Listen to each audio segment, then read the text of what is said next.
Welcome to Breaking Barriers. Breaking Barriers is a podcast for the youth, young entrepreneurs, and entrepreneurs who are changing the narrative. My name is Emmanuella Gardiner. I will be your host. You can call me Miss Gardiner. If you're a returning subscriber, hi, welcome. If you're a new subscriber, hello, welcome. Please don't forget to hit on the subscribe button afterwards. We'll take a quick break and we'll get back to you shortly.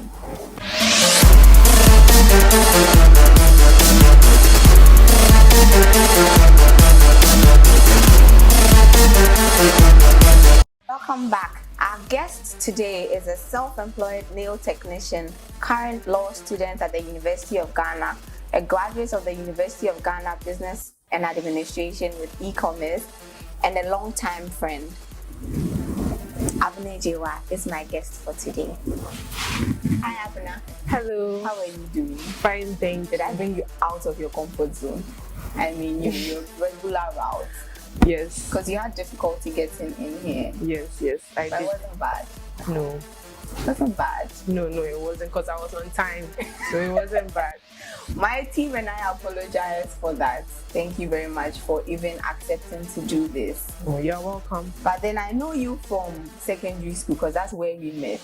Yes. But let's dial it back a bit. So I'm going to ask you one thing. And I don't know if this will bring memories for you, but introduce yourself. Okay. Doesn't bring any memories. Introduce yourself. No, it doesn't. How come? It doesn't. We did secondary school together. That's what they used to homo people. Come on, girl, introduce yourself. I don't remember anything. Why don't you remember? You have a bad memory. I actually do have a bad memory. But anyway, let's go introduce yourself. Okay, so I go by the name of Abna Ijewa Asamoah.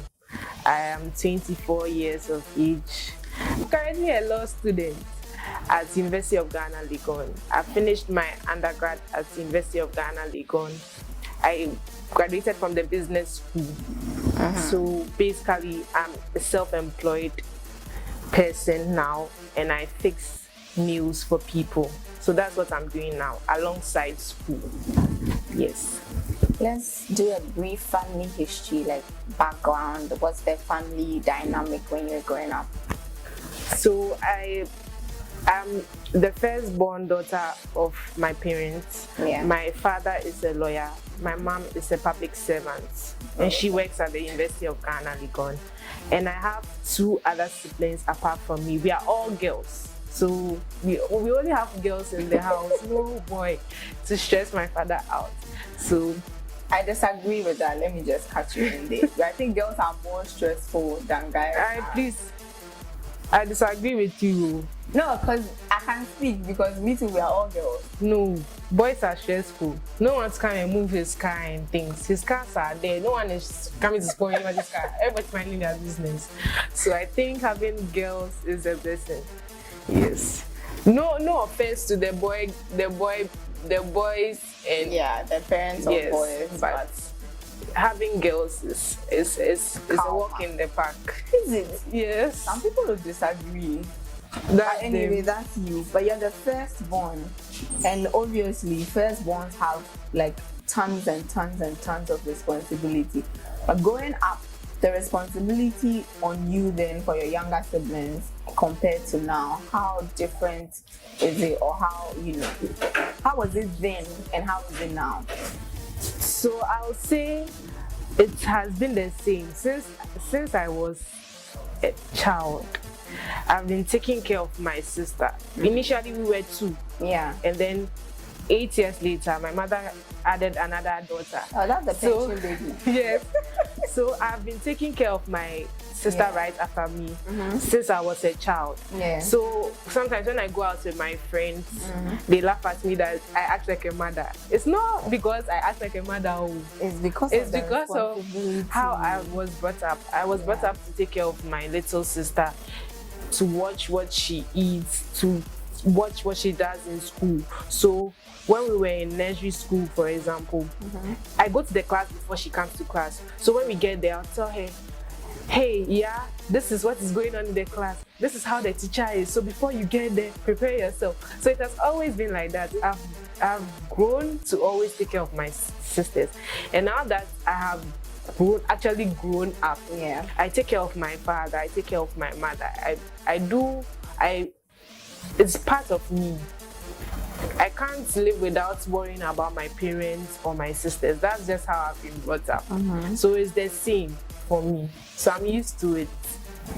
So you've been like more or less responsibility has been imbibed in you. Yes. And you're comfortable with it because you do such a good job.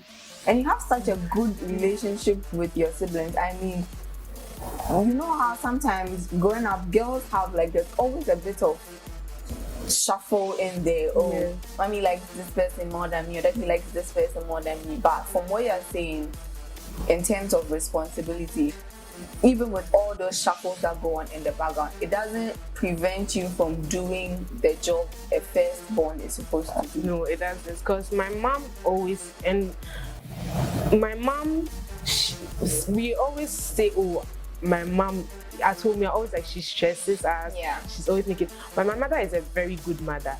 Since we were children, she's always telling us she doesn't have any favorite child. Every child has their ups and downs. Yeah. Every child has their unique character. She doesn't know us. She's now going to know us. So she cannot compare this child to this child. She's accepted us each the way we are. So what I will do, what is my strength is not my sister's strength. What is her weakness is not my weakness. But we are children, so we come together. We have our differences, but we come together to form a family. So obviously, Yeah. she will have her setbacks. I'll have my setbacks. I'll have my strength. She'll have her strength. But my mother doesn't have. There's no favorite child in my household. So that's how we've been living. So there's no sort of back and forth or this There's person no doesn't. sibling Yes. rivalry. No, it doesn't happen in my house. No, even when we fight, my mother is always like, do not fight with your siblings.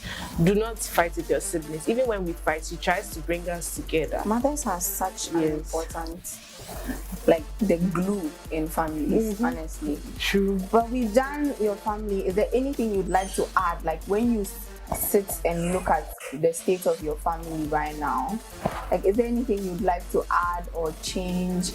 Like if you were to be a mother now, how different would you raise your kids? Like with everything, you know. So, if I was a mother, when we are in this state, we're not giving birth to children, we tend to think we'll do something different from what our parents are doing. But we realize when we actually give birth, we tend to take up what our parents do indirectly. Yes. So I will not say I will do anything different from what my parents are doing, because my mother is very overprotective. Yeah. But my father is a free spirit, so he's more open. But he said he's a disciplinarian and he's big on respect. So that I would really imbibe that. I think I'm already like that. But one thing I would change is where I stay. I don't like where I stay. Not like the house or anything. about it? The location. I don't like the location. I don't like, it's too far. If I was staying in maybe Cantonment, that's closer to town, airport, there's no traffic. Yeah. But you know, from Adenta, you're always in traffic and all those things. But I'm happy about where I live because there's no flooding. We don't experience flooding. We are sort of close to the road. So I'm blessed. The rainy season. Yes, too. I'm blessed to be where I stay at, but I will change where I stay.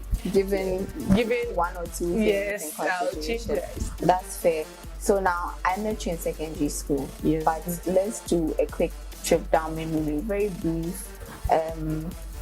From JHS secondary school and to uni. Like, do you have any fond memories? Is there something you'd like to change? Because I know we're having a conversation before the set that you do regret something in secondary school. Yes, so I was a club president when I was in Holy Child. I was the AFS president for 2017 batch. And I was telling her that I regret even joining a club because it affected my WASI grades. In Form 3, I put all my concentration on club activities. So the concentration I should have put on my studies. I'd rather put it into something else. It did help me because what I wanted to do in the undergrad, I wanted to do law in the undergrad. And it didn't work out for me, and I did business. Yeah. And you know, we pray about things, God listens to them, but he then says, it's when it's not your time, it's not your time. Yeah. So I always wanted to do law. I didn't enter with those grades. I did business, and now I'm doing law. When God thinks I'm more matured to take on those responsibilities. Right. So I am okay. I'm happy. Everything works out for good. Yes, I wouldn't have joined the club if I knew this was how things were going to be. If I knew the stress I had gone through and everything. Sometimes some of the things people said back then, some of the, I think, relationships that even affected some relationships, especially I had in an with people. all-girls institution. Yes, yeah. And a lot of things were said. But regardless, I've moved on from all those things, and we were just children back then, so we didn't know what we were doing. So I'm just happy that I'm okay. Yeah. Right. But you're such a people person. Like, I remember back then in school, even now, such a people person. And you've got yourself a nice group of friends. What kind of a friend are you, one? And how has your friendships and the people you have as friends influenced you in life? Because, like, you know, back in school, you would, and it's okay to grieve the loss of a friend. Yeah. But like you said, growth happens. Yeah. And we all grow and we all drop certain things and we don't pay attention. But now I think friendships after the age of 25 or like later in life, when you are in a state of growth and maturity and discovery, those are like friendships that you hold on to because they affect you in the long run. What kind of a friend are you, and what kind of friendships are you having and being intentional about? So I think I'm a very caring friend. Yeah. True. I think I'm caring. At the same time, I think I don't care. Exactly. Explain. As in, so I'm a caring friend. If I'm your friend, I'm your friend. Yeah. I'm loyal to you. I'll make sure I show up for your events. If you have a business, I'll post your business. Yeah. If you have a business, I'll try and patronize. I'm a supportive friend. But I'm not a type, one of my challenges is picking up a phone, calling you every day to update you about what is going on in my life. Yeah. Or wanting to know what is going on in your life. Texting people. I have a problem with that. I'm not a check-up person. Friend. No, not at all. I prefer to be in my zone, in my space, in my bubble. When the bubble bursts and I see you outside and I'm happy, I'll see you and I'll smile and I'll hug you. But then I try to keep my distance. People go through a lot. Sometimes in quotes, Ghanaian people, they'll call you and what is going on in your life. I don't like that thing. If we meet and you want to share something personal with me, cool, I'm fine with it. And if you don't want to share, I'm also cool with it. So I'm very caring, I'm supportive, I'm loyal to you, but at the same time, I know how to keep my space and allow you to do your thing. You keep speaking about keeping your space and being in your bubble. Like, you're very protective. Like, it sounds as though you're extremely protective of your space. Yes. How do you keep your space without offending the other friend? So it's because girls tend to, I don't know if it's girls or people in general, right? Like, you're saying you're not the type of friend to pick up a phone and text somebody, and it's because you just like have a couple of people that you really talk to on a daily, but then that you're not a kind of friend who pick up the phone and text. And I think it's fine, honestly, because I think maturity is realizing that you don't have to talk to somebody every day to be a friend.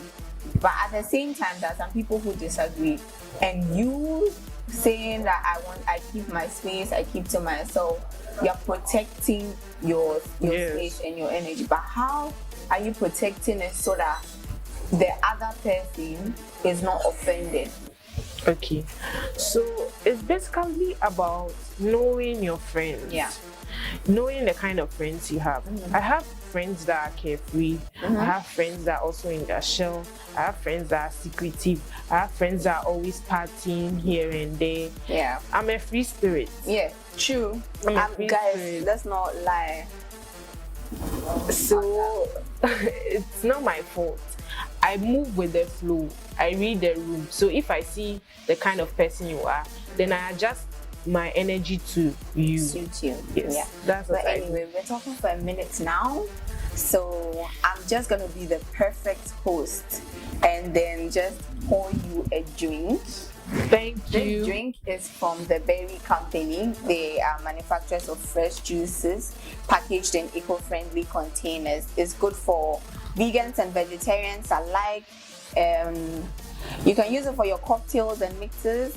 You know, why is this thing taking long? Okay, good, great. Yeah, ladies first. My guests first. We're all ladies here. And today's orange flavor because then oranges are just. Yes, I'm wearing orange though. Aside that I'm wearing orange, oranges are good and rich in vitamin C, and girls are always stressing about clear skin and what have you. You need to be taking oranges if you can't afford. Nowadays, oranges and fruits are expensive. So if you can get like an orange in a good packaging and good, taste, you should invest in it. You can pick up any of our juices from the Berry Company at Spintex and ShopRite. It's very affordable for everybody. Thank you very much. And it does not taste sugary, so it's actually nice. Yes. You purchase some, and yes, then I will. You give us a shout out for that. Yes. Anyway.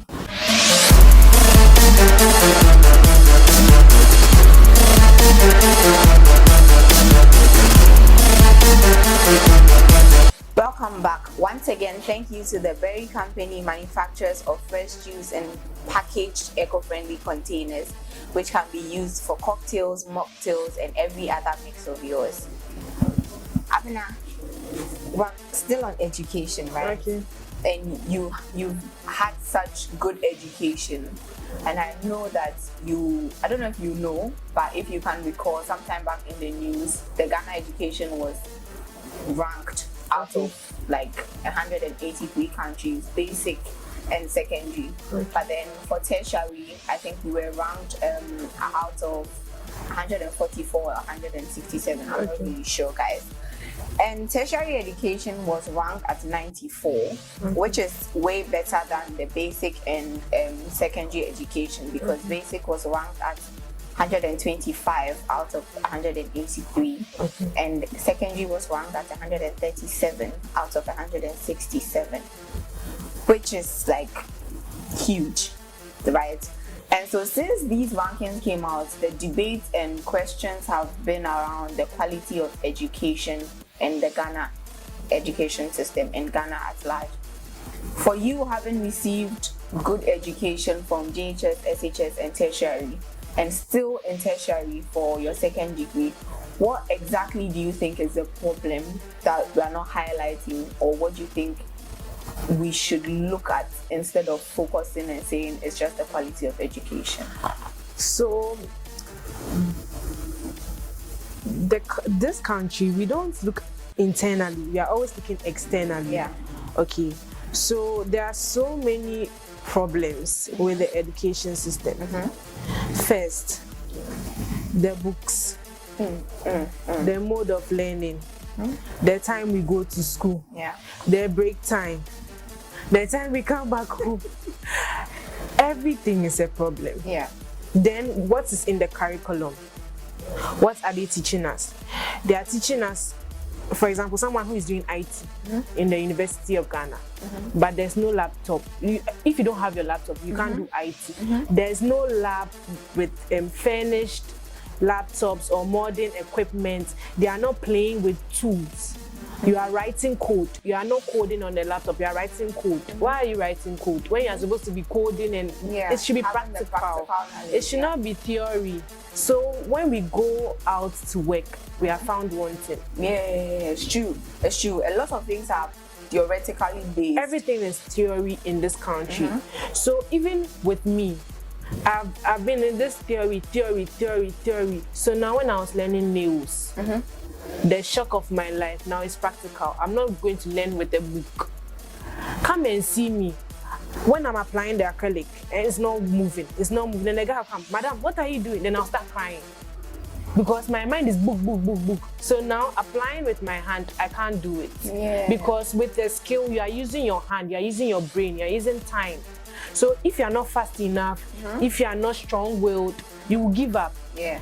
We are taught learn, read, book, read. When you go to this place, this is how you do it, and then you chew and you pour in the exam. And then when you are found in a real life situation, you can't sometimes too, just to agree with you, sometimes too, because everything is theoretical and less practical, applying theory in certain situations doesn't even no help. backup. It doesn't make sense. I studied e-commerce. Yeah. I have a business. I market online. Yeah. So I am good with Instagram, but I'm not good with TikTok. I even find it hard. Even at my, am I a millennial or a Gen Z? I don't know. But even with that, I'm even struggling to break the barrier. Yeah. On TikTok. Just TikTok. Snapchat. People are like, oh, Snapchat, you make sales. Yeah. Snapchat, I don't make sales on Snapchat. Wow. Yes, because I have this niche of people following me. Yeah. They already have the people they are doing their nails as. So now my market is mainly from Instagram. But when you are learning, they'll tell you, use search engine optimization. Do this, run Google ads, do this, and you will make sales. But that is not what is happening. I'm just using Instagram as and an example. Yes. Yeah. So sometimes you are learning, you are getting your first class, you are making all the grades, you are making your parents proud. But when it's time for the real life situation, when you are in a serious problem, what's the solution? Like, how do you think fast on your feet? How do you learn not to give up? Survival skills. When I go somewhere, even these things they don't teach us in school. But they should. They should. How to fix a tire. When you're driving in your tire burst, how to fix a tire. They're only learning this. People don't know how to cross road. They teach us so, but do they actually take the children to the road and say cross? We go to class and they're like, look left, look right, look left again. But do we actually go to the roadside? The teachers take the children to the roadside and teach them how to cross the road. Trust me, there are children here that don't even know how to cross the road as we speak. Anyway, guys. So you should see that we have to teach according to what is going on in our country. There are so many things that are lacking. People don't respect people. People are serving customers, serving food. You are ordering food. It's like you are begging them to bring the food to you. And at the end of the day, it's your payments that pays them. Anyway, so that's a lot. It's a lot. You spoke about career and the fact that you were found wanting when you started learning how to do nails. Yes. In your opinion, right, how important is it as a young person or as a young woman to have a skill at hand? So basically, skills are what you can do with just handiwork. Yeah. We have in our setting, we are not for abroad. We are not in laboratory, as they say.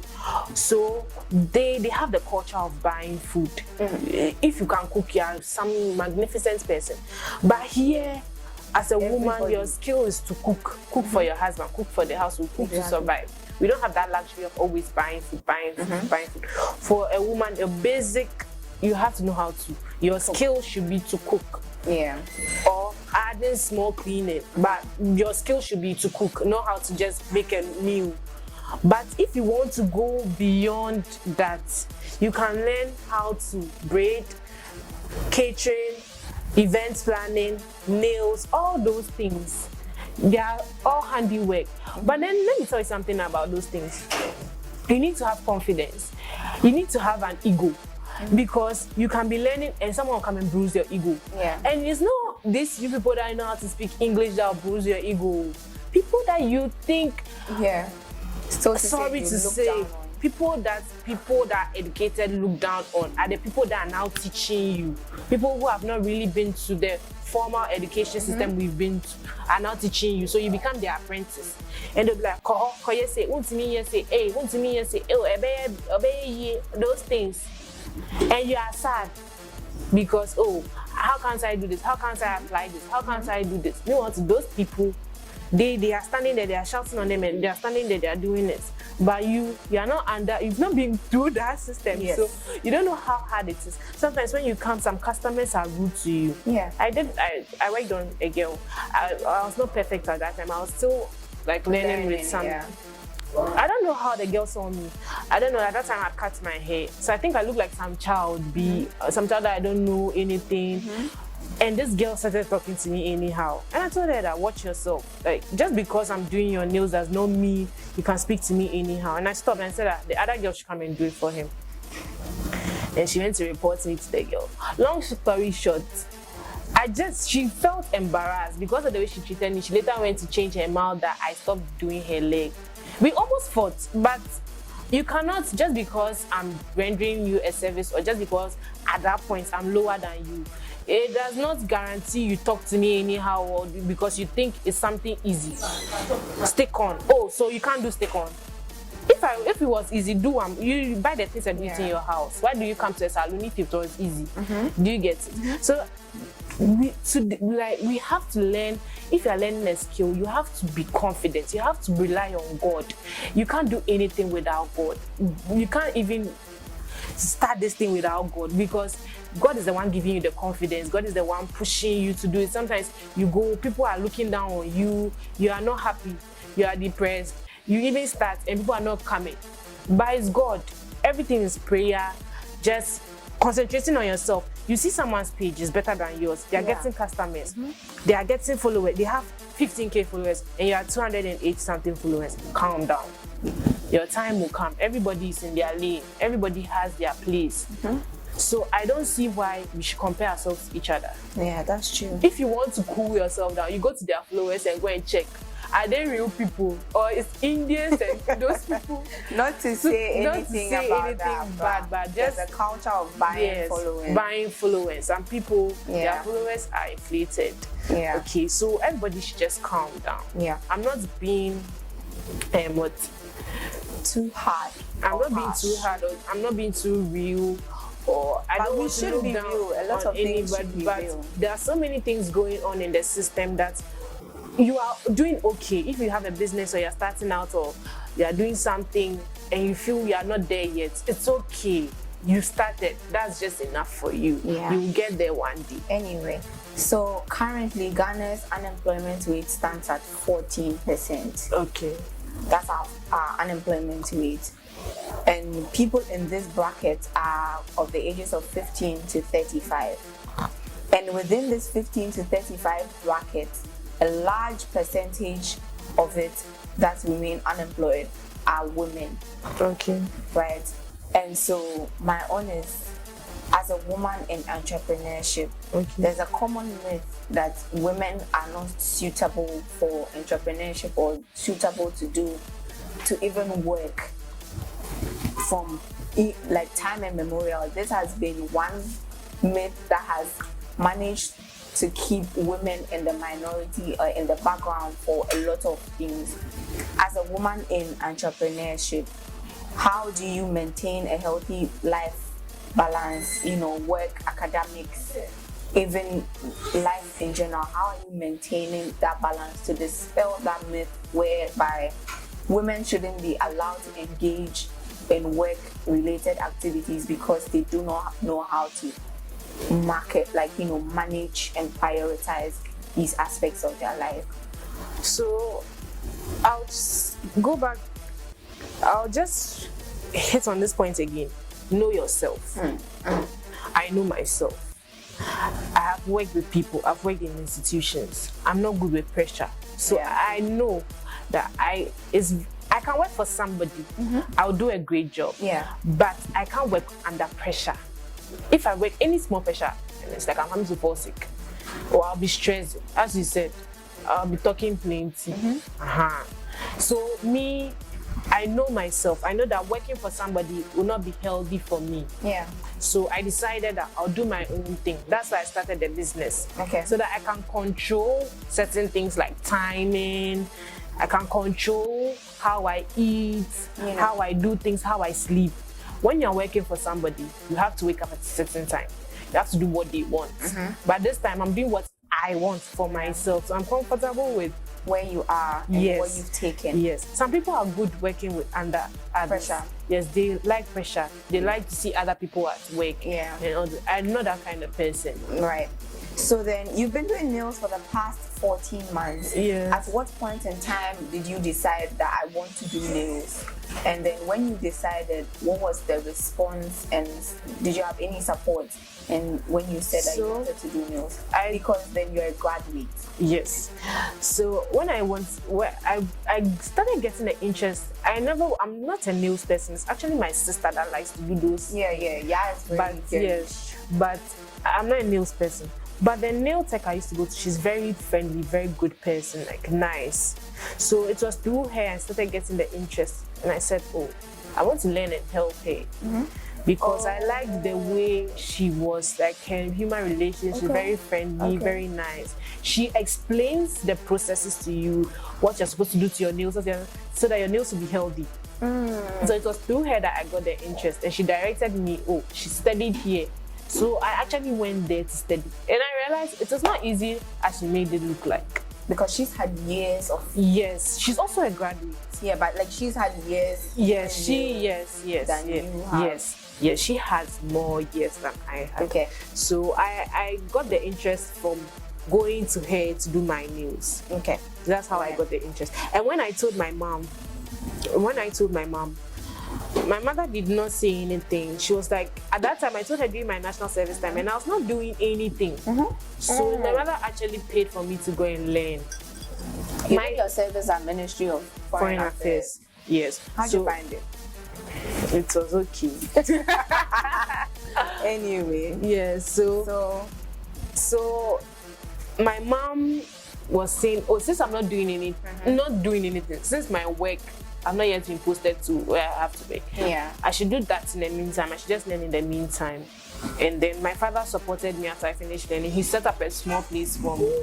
Yes. So you have a shop? I don't have a shop, but I have a space. Wow. In here. So it was my dad that helped me with that. Okay. And from then, I was having some issues here and there. Yeah. But now I've been able to find my feet. I'm picking up. You're a law student. How are you going to balance law school, which is tedious, by the way? I hope you know the number of people, the rejection rate into Makola. How are you going to balance this path, a path that you've been wanting to work on since after senior high, which led you to reading business? I wanted to work on it, and then when I finished, and then you are working on it. So now, how are you going to balance law school with this? Because this is going to go into something big. Yes. Eventually, even if you're doing it for a side business or something, it's going to be something, and you're going to employ something, because your aim is to work for yourself. Yes. But how are you going to balance law school and this? So I'll start by saying the balance is good. I don't have a plan, and I've been able to structure the time. So I make my nail business appointments based, so that I can control the timing and the time I learn and stuff. Yes, but the rest is good. And then I have a supportive. I'm slowly getting a support system. I have my parents, my family, but I'm slowly getting a support system from class. I have a very good male friend. He's older than me, but Shout out to the male friends and friends he's in very general. good. Like, he has been helping me, supportive of me. He's even supportive of my business. Wow. And then I have another friend too. She's very good and supportive. So I'm trying to get a support system there that will help me also. And not only in my class, I'm also trying to also build from the undergrad people too, so that they can also help me. You've been in law school for a while now. You've enjoyed it.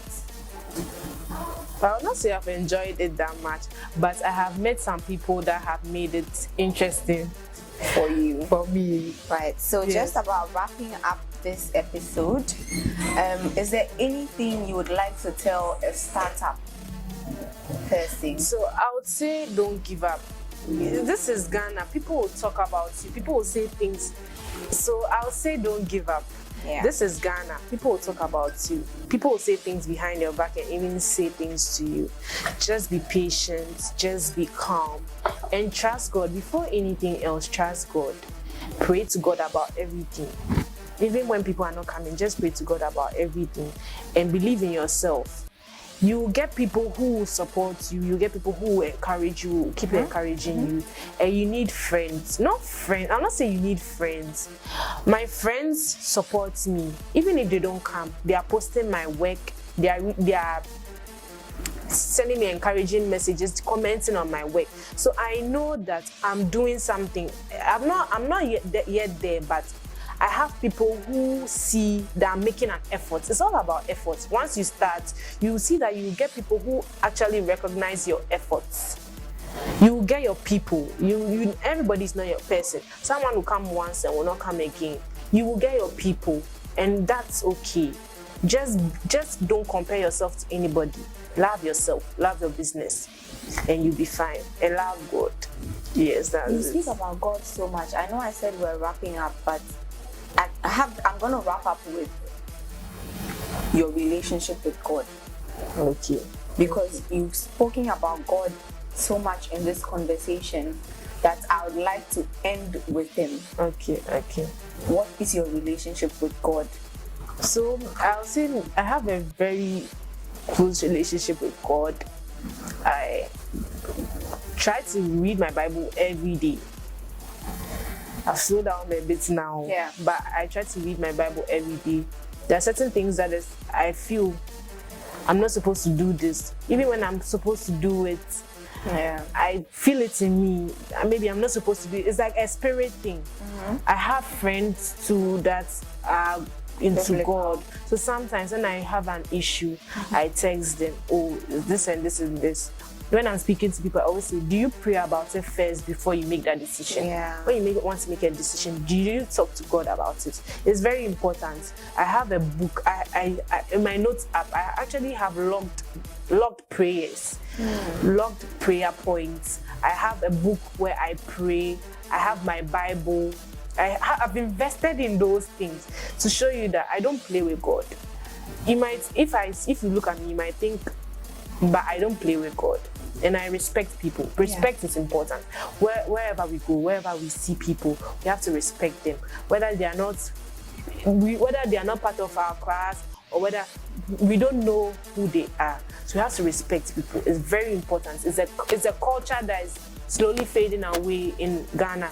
People are lacking respect. People are lacking the basic respect. They're lacking basic upbringing. Respect. The children of today do not respect. They are misbehaving. The adults are misbehaving. Everybody's misbehaving. Let's try to respect each other in the country. Amana, thank you so much for coming. I know, we have a lot to talk about, but we can't put all that here. But thank you so much. You're welcome. For coming, honestly. Guys, thank you for watching another episode of the Breaking Barriers podcast. Once again, my name is Emmanuella Gardiner. You can call me Miss Gardiner. Don't forget to like and subscribe. Also, in the comment section, please let us know what you would like us to talk about in our coming episodes, and if there's anything you took away from this episode. Till next time, thank you.